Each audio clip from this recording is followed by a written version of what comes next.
You're listening to Tales of Vatican Secrets. And tonight, we're going somewhere specific, into the actual archival systems the Vatican developed when certain documents simply wouldn't fit their existing categories. Before we go further, I'd love to know, which country are you listening from right now? And what time is it where you are? If you haven't subscribed yet, maybe now's a good moment. These stories take time to research, and your subscription helps keep them coming. Tonight isn't about atmosphere or mystery for its own sake. We're looking at real filing systems, actual administrative decisions, concrete moments when Vatican archivists realized their cataloging rules had failed. This is about what happens when an institution that has spent centuries organizing knowledge encounters something it genuinely cannot classify. Once we start, you'll see exactly why they needed a separate category, and you won't want to stop halfway through. You need to understand something about how the Vatican secret archives actually worked before 1881, because without that foundation, nothing else makes sense. The archive itself wasn't technically secret in the sense of forbidden knowledge. The Italian word segreto meant private, belonging to the papal household, which is different but still restrictive. The physical space sat in corridors beneath the Vatican Palace, accessed through a series of rooms that required progressive authorization, and the entire system operated on a cataloging method inherited from the Counter-Reformation period. Each document entering the archive received a designation based on its source. Papal correspondence went into one series, diplomatic materials into another, Inquisition records into a third, and everything had a shelf number, a bundle reference, and a registry entry that connected it to the papal administration under which it was created. This worked perfectly well for approximately 300 years, which tells you something about institutional momentum, but it worked because the Vatican functioned as a sovereign state with clear categories. Letters from bishops had a place, treaties had a place, financial records had a place, internal disciplinary files had a place. The prefect of the archives during this period held a position of real bureaucratic power because controlling access to documentation meant controlling historical narrative, and the Church understood this completely. They employed trained archivists, usually clerics with paleography skills who could read medieval Latin, decipher manuscript hands from different centuries, and most importantly, decide what fit where. But here's the specific problem that emerged around 1852 during the papacy of Pius IX. Certain documents began arriving that the existing classification system couldn't accommodate, not because they were particularly scandalous or dangerous, but because their content defied the categorical logic the archives were built upon. One of the earliest examples came from the Congregation for the Doctrine of the Faith, which in that period was still called the Supreme Sacred Congregation of the Roman and Universal Inquisition. They sent over a bundle of papers from an 18th century investigation into reported stigmata in southern Italy, which should have been straightforward. Investigation reports had a clear category. Medical theological inquiries had precedent. Reports of miraculous phenomena had been archived for centuries. But this particular bundle contained something unusual. The investigators themselves, 2 trained physicians and a Dominican theologian, had submitted a final report stating that they could determine neither natural nor supernatural causation, that the phenomena observed were genuine but inexplicable by their methods, and that they recommended the case be sealed without conclusion. The archivists initially tried filing it under incomplete investigations, but that category was meant for cases where evidence was lacking, not where evidence existed but defied interpretation. They tried medical anomalies, but that implied natural causation. They tried deferred judgments, but that implied eventual resolution. Nothing fit. The document sat in an unmarked folder in a prefect's office for 3 years, during which time 4 more similar cases arrived. A report from a Jesuit missionary in South America describing a linguistic phenomenon he witnessed but couldn't categorize, a sealed deposition from a Benedictine monastery regarding an event the community agreed had occurred but couldn't explain within theological framework. A discontinued investigation into alleged possession where the exorcist's own testimony contradicted standard demonological criteria, and a medical consultation about a nun whose physiological condition appeared to violate basic biological principles yet showed no signs of divine intervention. By 1855, there were 18 such documents, all in temporary holding, and the archive's cataloging system was creating gaps, shelf numbers with no corresponding entries, bundle references that led nowhere, registry annotations saying only pending classification.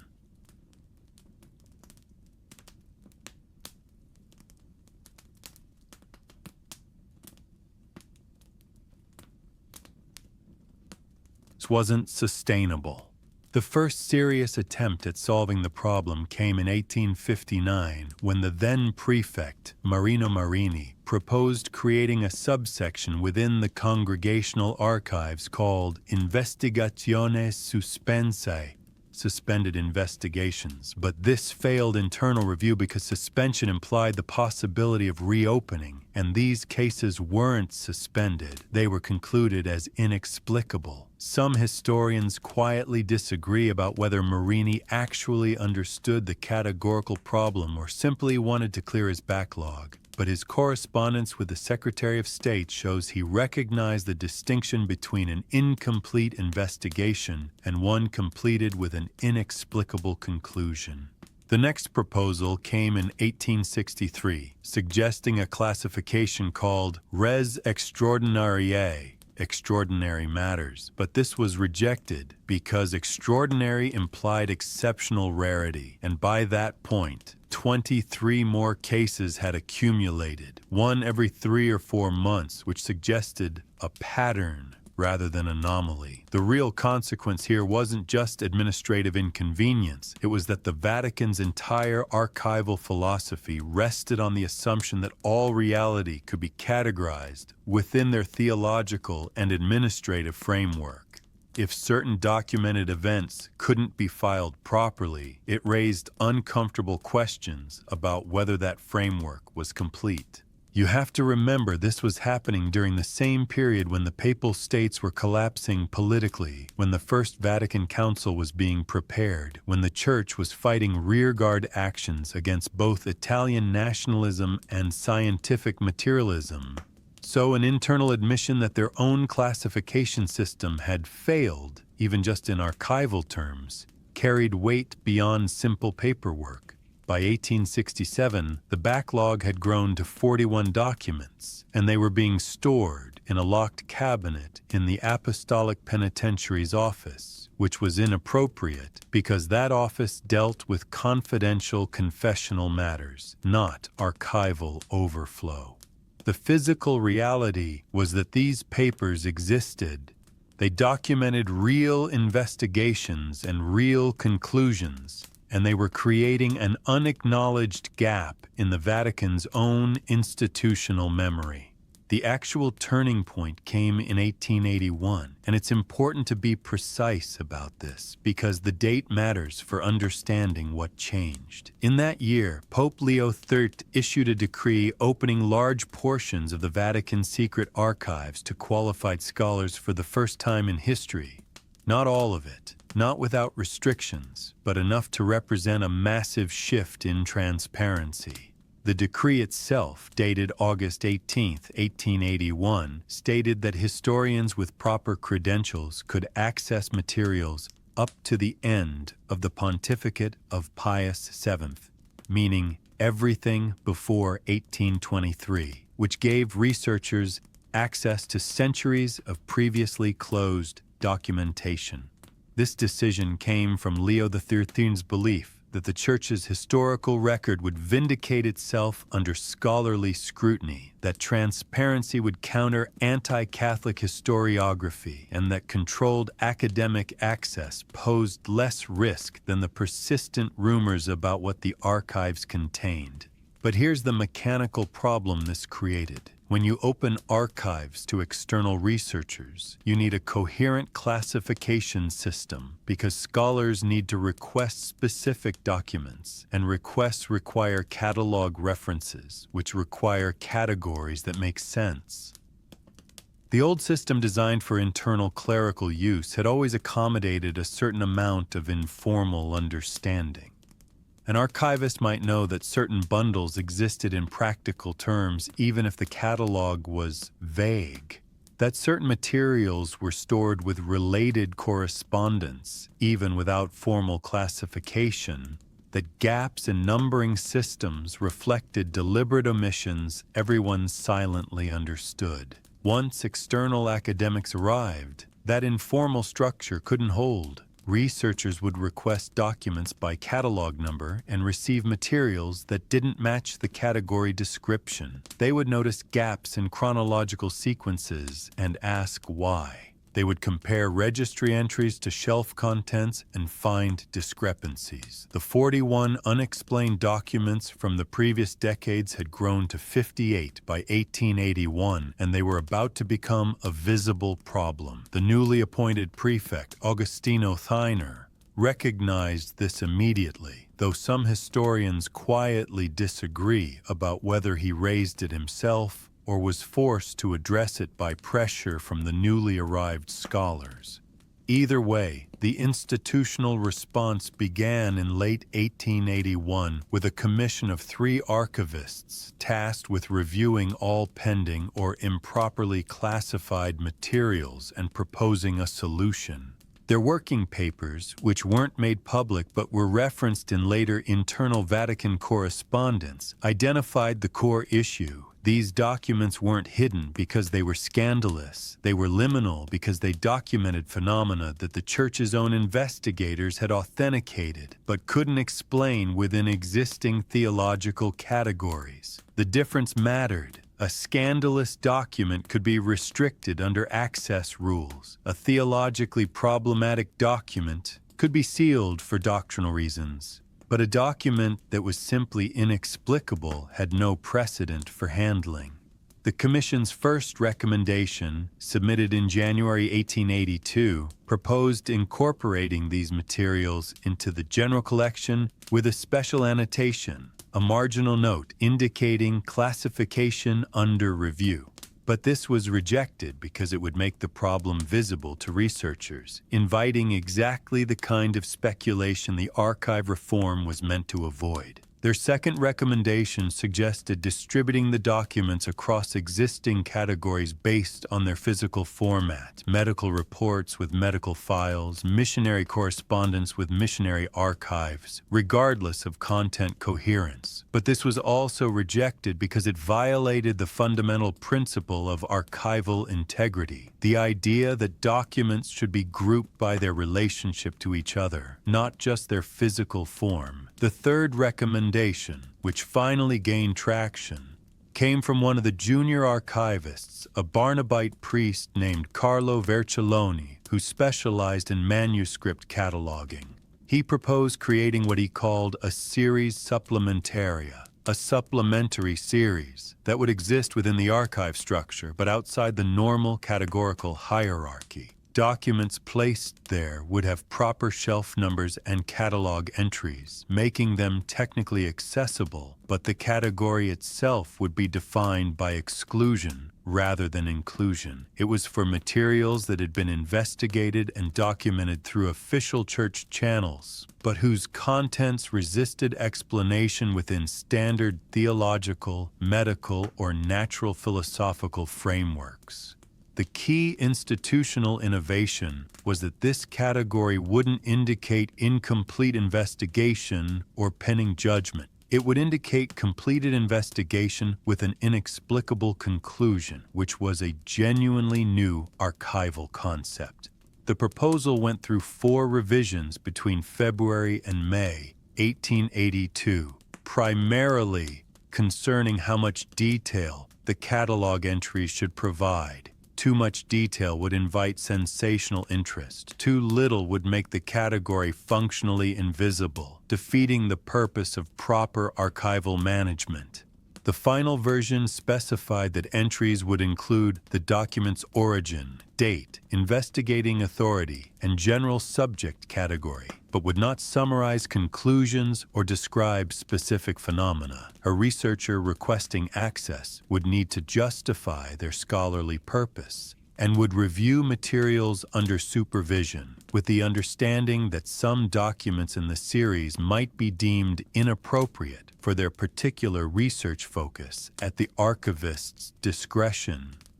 This wasn't quite restriction and wasn't quite openness. It was a bureaucratic middle ground that acknowledged the document's existence while maintaining controlled access. The series was officially designated in August 1882 as Archivum Secretum, Investigationes Inconcluse Ratione Naturae, which translates roughly as investigations inconclusive by reason of their nature, though the nature in question remained deliberately ambiguous.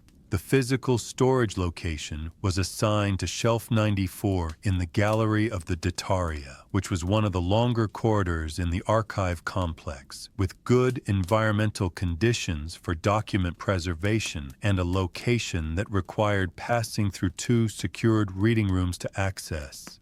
This placement meant casual researchers wouldn't stumble across it, but serious scholars who knew what they were looking for could request access through proper channels. What happened next illustrates the strange bureaucratic consequences of creating a category specifically for inexplicability, because once the category existed, it began to function as a destination for material that had been stuck in institutional limbo for decades, sometimes centuries.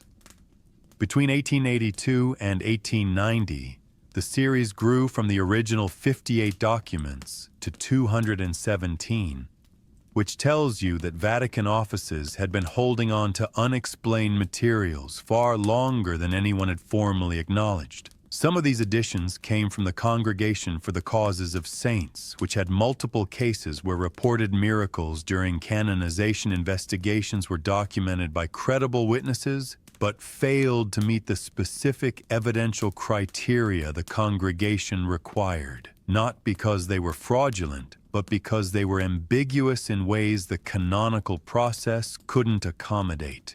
Under previous practice, these would have remained in procedural limbo, neither approved nor condemned, just indefinitely deferred. Now they had a destination. Other additions came from the secret archive's own backlog. Diplomatic correspondence that referenced events no one could verify, but that multiple independent sources corroborated. Medical consultations about religious figures whose conditions were documented but diagnostically incoherent. Investigation reports from the Inquisition's regional tribunals that concluded with the unsatisfying phrase causa obscura permanet.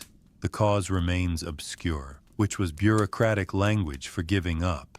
One of the more significant transfers came in 1885, when the Congregation for Bishops sent over a sealed file from 1791 involving a rural French parish where the local bishop had conducted a personal investigation into reports that the parish priest was experiencing some form of recurring physiological episode during Mass that witnesses described consistently, but that defied medical explanation at the time.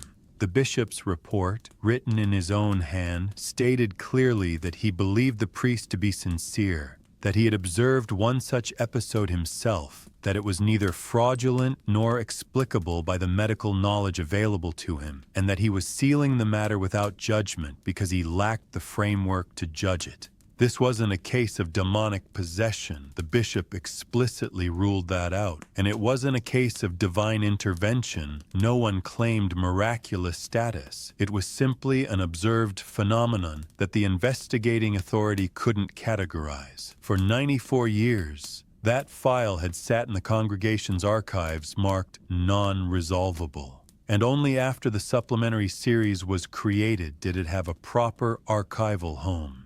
The physical process of transferring documents into this new series required more than just moving folders between shelves. Each document had to be formally recatalogued, which meant assigning it a new reference number within the supplementary series, while maintaining a cross-reference to its original location and classification attempt. The Vatican's chief archivist during this period, Joseph Hergenruther, who was also a cardinal and church historian, oversaw this process personally, which indicates the institutional sensitivity involved.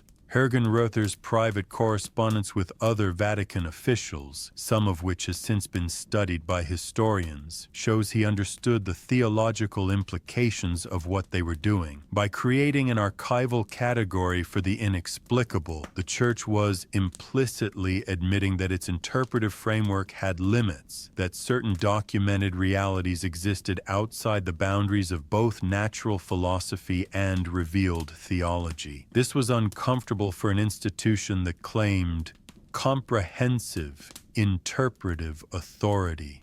But it was less uncomfortable than continuing to pretend these documents didn't exist or could be forced into categories where they didn't belong. The more interesting aspect of this period is how the supplementary series began to function as a kind of institutional escape valve.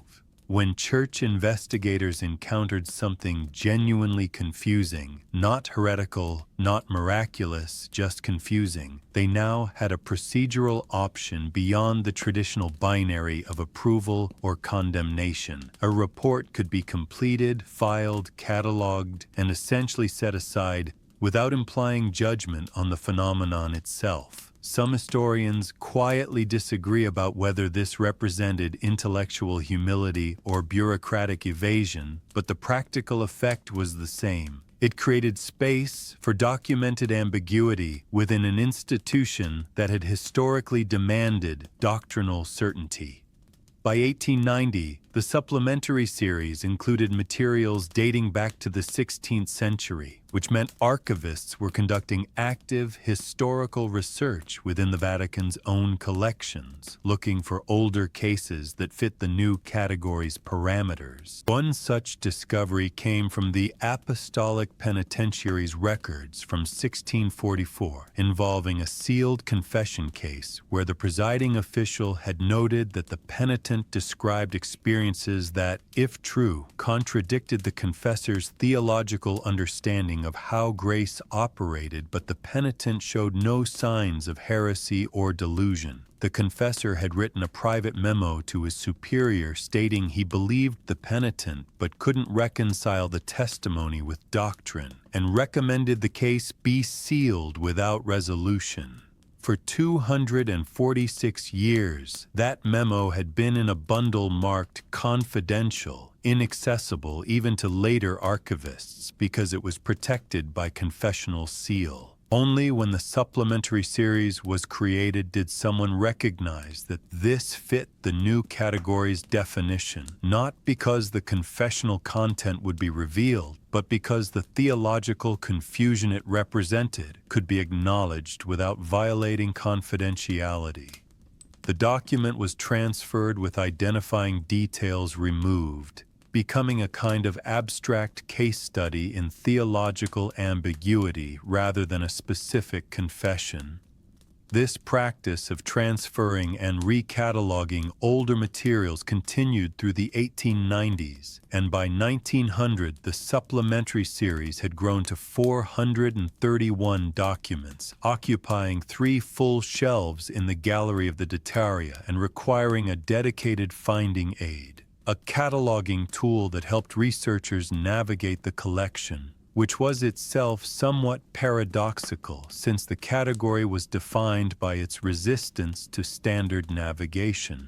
The Finding Aid, compiled by an archivist named Giovanni Mercati, who would later become a cardinal, organized materials by century of origin, investigating authority and general subject area, but included a note stating that the category descriptions were approximate and that researchers should expect inconsistency. This was unusual. Archival finding aids typically emphasized organizational clarity, but this one acknowledged that clarity wasn't fully achievable given the category's nature. The first serious external scholarly engagement with the supplementary series came in 1902 when a French medievalist named Louis Salambier, working on a broader project about church administrative history, requested access to materials related to episcopal investigations in 14th century France.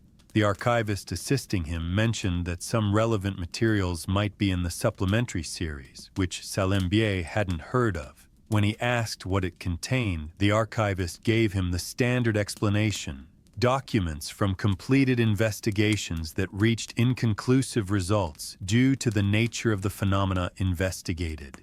Salambier, being an academic, wanted to see examples, and the archivist, following protocol, asked him to submit a formal request specifying his research purpose and which types of documents he needed. Salambier requested access to any 14th century episcopal correspondence in the series related to theological investigations, expecting perhaps a handful of documents. He was given access to 17, which surprised him, not because of the number, but because they came from 7 different dioceses across regions of France, Italy, and the Holy Roman Empire, suggesting that whatever pattern the category represented, it wasn't geographically isolated. What Salambier found wasn't scandalous or particularly dramatic. These were administrative reports from bishops documenting local investigations into various phenomena that they'd personally supervised and couldn't definitively explain. One involved a Franciscan tertiary who reportedly experienced extended periods of deep contemplative prayer, during which her physiological signs became extremely faint but measurably present, witnessed by a physician who stated he'd never observed similar vital signs in a living person, but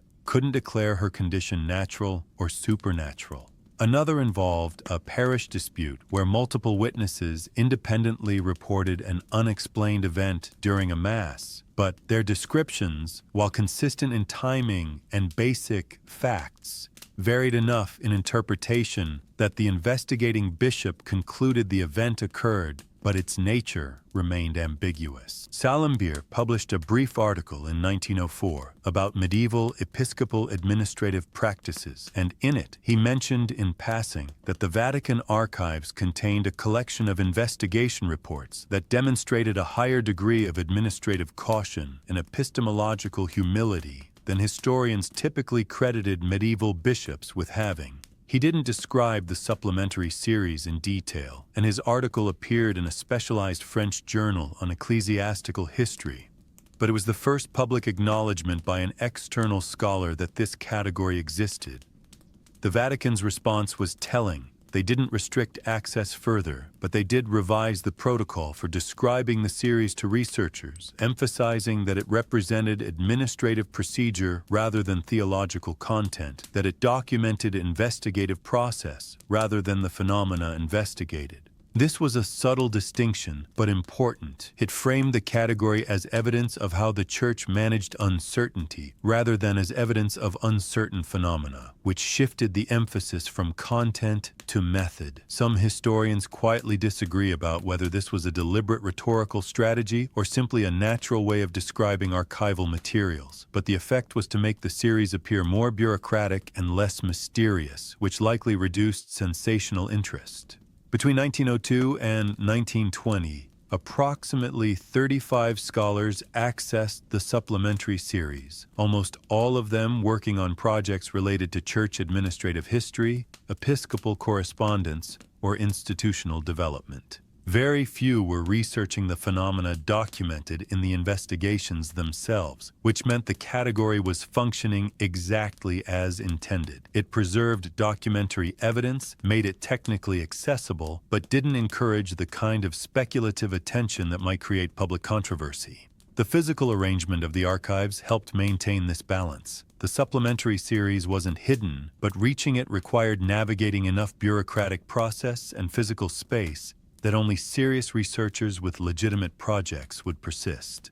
You'd submit a general research proposal, be granted access to the archive complex, navigate through multiple reading rooms with progressively stricter supervision, request specific shelf numbers from the finding aid, wait while an archivist retrieved materials, and review them under observation with restrictions on note-taking methods. This wasn't deliberately obstructive, but it naturally filtered for scholarly dedication. The series continued growing during this period, though at a slower rate, about 10 to 20 documents added per year, mostly transfers from other Vatican offices that were reorganizing their own archives and discovering older materials that fit the supplementary series definition. By 1920, the collection had reached approximately 680 documents spanning 5 centuries, organized across 6 shelves with a revised finding aid that included better chronological indexing and subject cross-references.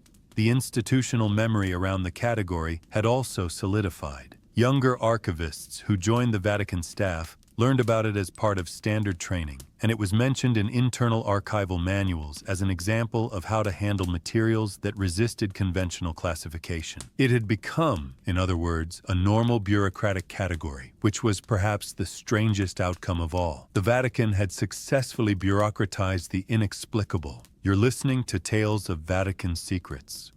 And tonight, we're going somewhere specific, into the actual archival systems the Vatican developed when certain documents simply wouldn't fit their existing categories. Before we go further, I'd love to know, which country are you listening from right now? And what time is it where you are? If you haven't subscribed yet, maybe now's a good moment. These stories take time to research, and your subscription helps keep them coming. Tonight isn't about atmosphere or mystery for its own sake. We're looking at real filing systems, actual administrative decisions, concrete moments when Vatican archivists realized their cataloging rules had failed. This is about what happens when an institution that has spent centuries organizing knowledge encounters something it genuinely cannot classify. Once we start, you'll see exactly why they needed a separate category, and you won't want to stop halfway through. The category's function changed somewhat after 1939, when Eugenio Pacelli became Pope Pius X because his papacy coincided with World War II and the subsequent Cold War, periods when the Vatican's diplomatic archives grew rapidly and its relationship with external scrutiny became more complex. Pius X was himself deeply involved in archival policy. He'd served as Secretary of State before becoming Pope and understood how documentary evidence shaped historical interpretation. And one of his early decisions was to restrict access to 20th century materials regardless of category, citing diplomatic sensitivity and living persons' privacy. This meant the supplementary series, which had been slowly accumulating materials from the early 1900s, became effectively closed to researchers for anything after 1878, the end of Pius IX's reign. This wasn't specific to the supplementary series. It applied across the archive, but it had the practical effect of freezing that category in a 19th century state for external scholars, while Vatican offices continued adding materials internally. Between 1939 and 1958, the supplementary series reportedly grew by approximately 200 documents, but researchers had no access to them, and the finding aid wasn't updated for external use, which created a growing gap between what was cataloged and what was knowable. The few scholars who accessed the series during this period worked exclusively with pre-1878 materials, and the category maintained its earlier profile as an administrative curiosity relevant mainly to historians of church institutional development. But internally, something interesting was happening. As the Vatican's own administrative structures modernized and became more specialized, different congregations and offices developed their own informal practices for handling inexplicable materials before formal archival transfer. The Congregation for the Doctrine of Faith, for instance, established an internal review process in the 1940s where investigation reports that couldn't reach standard conclusions were flagged for supplementary consideration, which became a euphemism for eventual transfer to the archival series once the immediate administrative context had passed. The Congregation for the Causes of Saints, which handled beatification and canonization investigations, developed a similar practice for miracle reports that were documented but didn't meet evidential standards, not because they were fraudulent, but because they were ambiguous in specific ways that canonical law couldn't accommodate. These reports would be filed separately, noted as extraordinary but indeterminate, and eventually transferred to the archive's supplementary series once the particular cause was concluded. This meant the category was functioning less as a catch-all repository and more as a designated endpoint for a specific type of institutional uncertainty. Cases where the Church's own investigative procedures had been followed correctly, where evidence existed, but where the interpretive framework simply couldn't deliver a binary judgment. The real consequence here was that the category's existence changed how investigators approached ambiguous cases. Knowing there was a procedural destination for inexplicable conclusions, they were perhaps more willing to complete investigations honestly rather than forcing conclusions to fit available categories. Some historians quietly disagree about whether this represented institutional maturity or intellectual surrender, but the practical pattern is clear. The supplementary series grew steadily throughout the mid-20th century, and its contents became increasingly systematic, less a collection of anomalies and more a record of where the Church's explanatory frameworks reached their limits. One specific case that entered the series during this period, though details remain restricted, involved a 1947 investigation by a Vatican medical consultant into a reported physiological phenomenon observed in a religious community in Italy. The consultant's report, which has been referenced but not fully disclosed in later archival discussions, apparently concluded that the phenomenon was genuine, was witnessed by multiple credible observers, including himself, but violated his understanding of human physiology in ways he couldn't reconcile with known medical science. The report wasn't suppressed. It was completed, filed, and eventually transferred to the supplementary series, where it joined hundreds of similar cases representing the documented margins of institutional knowledge. By 1958, when Pius XIII died, the supplementary series had grown to approximately 900 documents, and internal discussions began about whether the category needed to be divided into subcategories for better management. Some officials proposed organizing by subject, medical, theological, testimonial, while others suggested organizing by degree of ambiguity, which would have been almost impossible to implement consistently. The decision was ultimately made to maintain the single unified category, on the grounds that subdivision would imply a level of interpretive clarity that the materials themselves resisted, and that the category's defining characteristic was precisely its resistance to standard organization. This was a philosophically interesting position for a bureaucracy to take, deliberately choosing organizational ambiguity over false clarity, and it reflected a deeper institutional comfort with acknowledging limitations, at least in archival terms. The most recent significant developments in the supplementary series came in 2019 and 2020, when Pope Francis ordered the opening of the Vatican archives for the entirety of Pius XIII's pontificate, making materials from 1939 to 1958 available to researchers for the first time. This decision was partly motivated by ongoing historical debates about the Vatican's wartime diplomacy, but it affected all archival categories, including the supplementary series, which meant that the 200 documents added between 1939 and 1958, previously known only to Vatican archivists, became accessible for research. The finding aid was updated and published in early 2020, just before the COVID-19 pandemic forced the archives to close temporarily, and scholars who examined it noted that the mid-20th century additions to the supplementary series reflected slightly different patterns than earlier materials. 19th century entries tended to involve individual cases, a specific person, a specific event, a specific investigation, while mid-20th century entries more often involved recurring patterns or multiple witness events that investigating authorities couldn't explain despite extensive documentation. One case from 1952, now accessible, involved a Vatican medical commission reviewing reports from a religious order about a recurring physiological event affecting multiple members of a community under circumstances that medical consultants found inexplicable, not because they doubted the witnesses, but because the described pattern didn't correspond to any recognized condition. The commission's report concluded that the phenomenon appeared genuine, that it was documented across a sufficient time span to rule out misperception, and that they had no explanation to offer within their medical expertise. This report went directly to the supplementary series upon completion, which by then had become standard procedure for such cases. What's particularly notable about the series' current state is how thoroughly it's been integrated into normal archival practice. It appears in the Vatican's official catalog structure. It's referenced in archival finding aids without particular emphasis, and researchers can request access through the same procedures that apply to any other collection. The category has been completely bureaucratized, which was perhaps the Vatican's most effective response to the problem of inexplicability. Not denying it, not sensationalizing it, but managing it as routine administrative matter.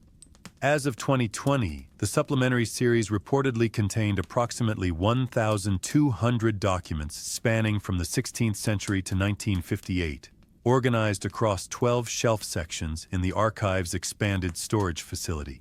The finding aid includes chronological indexing, keyword tagging for investigating authorities and general subject areas, and cross-references to related materials in other collections, which makes it functionally identical to any other archival series except in its defining characteristic. Every document in it represents a case where the Church's own investigators completed their work and concluded they couldn't provide a definitive explanation. The institutional significance of this isn't immediately obvious, but it's profound. The Catholic Church, an organization that claims interpretive authority over spiritual reality, has maintained for over a century a formal archival category for phenomena that its own experts couldn't interpret within that claimed framework.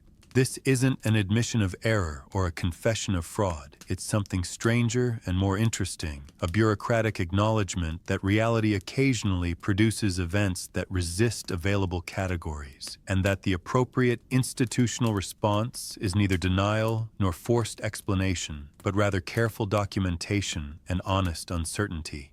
Some historians quietly disagree about whether this represents intellectual humility or institutional hedging, whether it shows the Church grappling with genuine mystery or simply deferring difficult questions. But the documents themselves are there, cataloged and preserved, waiting for frameworks that might eventually make sense of them. The category's existence also raises questions about how institutions manage knowledge at the boundaries of their competence, about what happens when evidence is clear but interpretation fails, about the difference between ignorance and mystery. The Vatican created this category not because it wanted to preserve mystery, but because it encountered a practical problem. Documents existed that its classification system couldn't accommodate, and leaving them uncatalogued was worse than creating an imperfect category.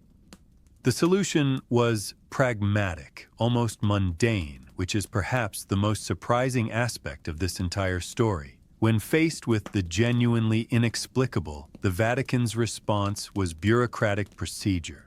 The category continues to exist, still receiving occasional additions when contemporary investigations reach inconclusive results, still accessible to researchers who know to look for it, still representing the edge of what one of history's most systematic institutions can confidently claim to understand. It's not hidden, not sensational, not a repository of dark secrets or forbidden knowledge. It's a filing system for the honestly confusing, maintained with the same archival care as everything else, a bureaucratic monument to the limits of certainty. The supplementary series sits there in the Vatican Secret archives, properly catalogued, occasionally consulted, slowly growing, serving its intended function, preserving evidence of investigations that were completed but couldn't be concluded, documenting the Church's encounters with phenomena it couldn't categorize, and maintaining institutional memory of where explanatory frameworks end. And if you've stayed with this story all the way to here, you now understand something specific about how institutions handle uncertainty, not by hiding it or denying it, but by creating a category for it, filing it properly, and moving forward with the honest acknowledgement that some documented realities simply resist explanation.